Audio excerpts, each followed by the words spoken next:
हाल ही में मर्क और टाटा इलेक्ट्रॉनिक्स ने एक महत्वपूर्ण समझौता किया है, जिसका उद्देश्य भारत में सेमीकंडक्टर क्षमताओं को मजबूत करना है।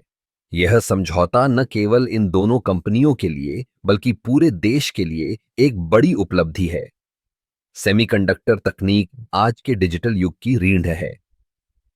हर इलेक्ट्रॉनिक डिवाइस, चाहे वह स्मार्टफोन हो, कंप्यूटर हो या फिर ऑटोमोबाइल, सभी में सेमीकंडक्टर का उपयोग होता है। भारत में सेमीकंडक्टर उद्योग को बढ़ावा देने के लिए यह समझौता एक महत्वपूर्ण कदम है। मर्क, जो कि एक वैश्विक विज्ञान और प्रौद्योगिकी कंपनी है, ने हमेशा नवाचार और अनुसंधान में अग्रणी भूमिका निभाई है। वहीं टाटा इलेक्ट्रॉनिक्स, जो टाटा समूह का हिस्सा है, ने भी इलेक्ट्रॉनिक्स क्षेत्र में अपनी पहचान बनाई है। जब ये दोनों कंपनियां मिलकर काम करती हैं, तो निश्चित रूप से हमें कुछ अद्भुत परिणाम देखने को मिलेंगे। इस समझौते के तहत मर्क और टाटा इलेक्ट्रॉनिक्स मिलकर सेमीकंडक्टर निर्माण की प्रक्रिया को और अधिक कुशल बनाने के लिए अनुसंधान और विकास करेंगे। इससे न केवल भारत में सेमीकंडक्टर उत्पादन बढ़ेगा, बल्कि यह देश की आत्मनिर्भरता को भी बढ़ावा देगा।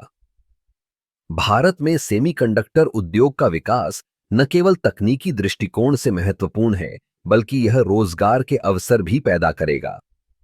जब हम अपने देश में सेमीकंडक्टर का उत्पादन करेंगे, तो इससे न केवल स्थानीय उद्योग को बल मिलेगा, बल्कि युवाओं को भी नई नौकरियों का अवसर मिलेगा। इस समझौते का एक और महत्वपूर्ण पहलू है कि यह भारत को वैश्विक सेमीकंडक्टर आपूर्ति श्रृंखला में एक प्रमुख खिलाड़ी बनाने की दिशा में एक कदम है। आज कई देश सेमीकंडक्टर उत्पादन में अग्रणी हैं और भारत का इस क्षेत्र में कदम रखना एक सकारात्मक संकेत है। मर्क और टाटा इलेक्ट्रॉनिक्स का यह सहयोग न केवल तकनीकी विकास को बढ़ावा देगा, बल्कि यह भारत की वैश्विक प्रतिस्पर्धा को भी मजबूत करेगा। इससे हमें यह समझने में मदद मिलेगी कि कैसे एकजुट होकर काम करने से हम बड़े लक्ष्यों को प्राप्त कर सकते हैं।